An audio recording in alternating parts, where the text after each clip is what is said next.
What's up, Wise Flyers? David here. Today I'm going to tell you the 5 best transfer partners for Capital One Venture miles. So I'm going to be really honest here. It's really hard to get a lot of value out of transferring Capital One Venture miles to partners. The reason why is the poor transfer ratio, which I'll go over on later on in the video. But the 4 cards that you could use to get Capital One Venture miles are the Capital One Venture card, the Capital One Venture One card, those are the 2 personal cards, and the business cards are the Spark Miles for Business and the Spark Miles Select for Business. So in the case of transferring Amex points or Chase points or City points over to partners, it's a really good deal because most of those transfer ratios are a 1-to-1 ratio. So to transfer to the 15 transfer partners that Capital One has, it's not a 1-to-1 ratio. So here are the 15 transfer partners that you could use to transfer your Capital One Venture miles over, but the ratio is going to be a 2 to 1.5 for most partners.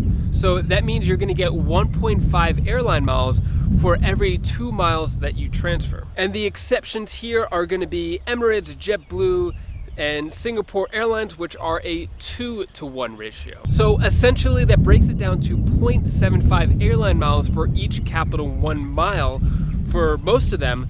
But for Emirates, JetBlue, and Singapore Airlines, it's going to be 0.5 airline miles per Capital One mile. Once you transfer from Capital One over to any of these transfer partners, all transfers are final. You won't be able to transfer them back to Capital One, so you want to make sure that you know there's availability first before transferring. And you have to transfer at a minimum of 1,000 miles at a time, and from there it could go to 100-mile increments. The first transfer partner is Aeroplan, which is the Air Canada loyalty program. So for 150,000 Aeroplan miles, you could go round-trip business class from the US to Africa. But this will require you to transfer over 200,000 Capital One miles.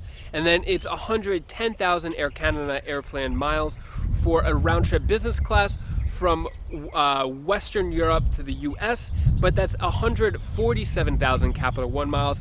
Then it's 25,000 Air Canada Aeroplan miles for a round trip within mainland US and Canada, or that could be 34,000 Capital One Venture miles. So in general, you're gonna see a theme throughout the video that the premium seats are the best way to get the most value out of Capital One Venture miles when transferring over. Next transfer partner is Air France and KLM Flying Blue Miles. In general, the best way to take advantage of Flying Blue Miles is their promo award seats, which are or their promo award flights and deals, which are going on a regular basis, month to month. So I definitely recommend checking that out to see what deals they're offering. So in the past, some of the best deals have been a business class flight to Europe for only 35,000 Flying Blue miles, or that's 47,000 Capital One miles. And the economy award seats were just 14,000 Flying Blue miles one way, or 19,000 Capital One miles. So depending on what time of the year you are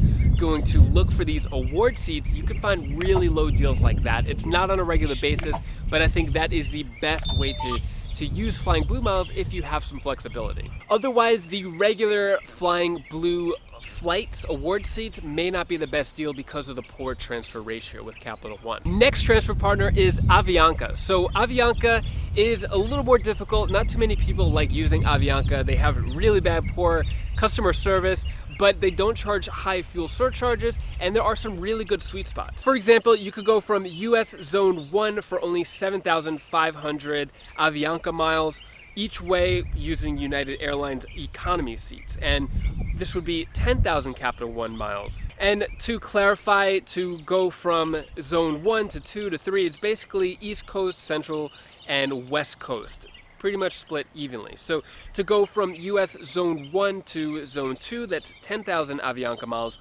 or 14,000 Capital One miles, and business class to Europe is 63,000 Avianca miles, or that would be 84,000 Capital One miles. Keep in mind, for every Avianca award flight booking, there will be a $25 charge. Next transfer partner is Emirates. So Emirates is a pretty good transfer partner. You can get some really good deals for premium seats. The only problem is they have a little higher fuel surcharges. But if you are going for business and first class seats, paying a little higher in fuel surcharges could definitely make up for it, because those seats are going to be worth thousands of dollars that you wouldn't pay for because you're going to use miles. So to fly from New York to Dubai in economy, it'll cost 62,500 Emirate miles, and that is 125,000 Capital One miles and $285 in fuel surcharges. And for a first class flight from JFK to Dubai, it'll cost 136,250 Emirate miles, or 273,000 Capital One miles, $842 in fuel surcharges, but this seat is worth $19,000 one way if you were to pay cash. So this is an example.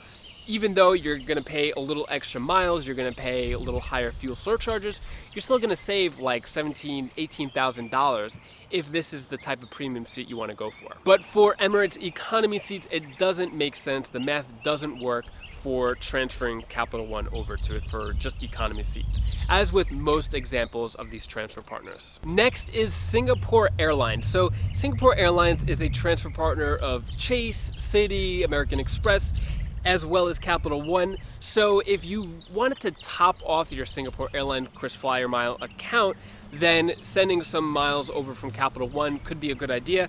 It's just that the transfer ratio is really bad. So it's 2 Capital One Venture miles for 1 Singapore Airlines KrisFlyer Mile. So if you were to go anywhere in the US over to Hawaii, it would cost 35,000 Singapore Airlines miles, but if you were to use Capital One Venture miles, it would cost 70,000. So I don't think that this is a good idea, and I left this one at the bottom because it's kind of like the best of the worst options. So if you're sitting on a big stash of Capital One Venture miles, you may be able to take advantage of some of these transfer partners, but honestly, I think it's better off using at a 1 cent per point ratio to use it for travel purchases, as it was before they added the transfer partners. If the transfer partner ratios were better and kind of on par with Citi, Amex, and Chase, then it might make sense to use transfer partners.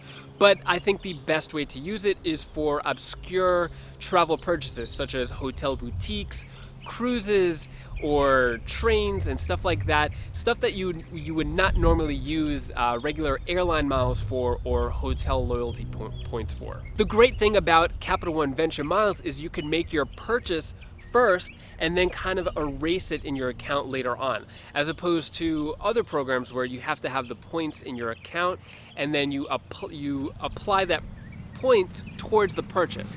With Capital One Venture miles, it's kind of the opposite. Let's say you were to book a $500 cruise on your Capital One Venture card. You have up to 90 days to redeem the Venture miles for that cruise. So even if you didn't get that sign-up offer of 50,000 Venture miles yet, you could put the purchase down on the card, and then once the 50,000 miles post to the account, then you could apply it towards that purchase. And this is the reason why I think the Capital One Venture card is the best last-minute booking card, because you don't have to have the points in your account yet to book a travel purchase. Whether it be train, plane, cruise, whatever, you could make the purchase first, redeem the points for it later. If you want to learn the best ways to take advantage of Chase transfer partners, Amex transfer partners, you could click this playlist right over here. It walks through all the best ways to use the transfer partners there, or click this link down here, and I'll see you in the next video.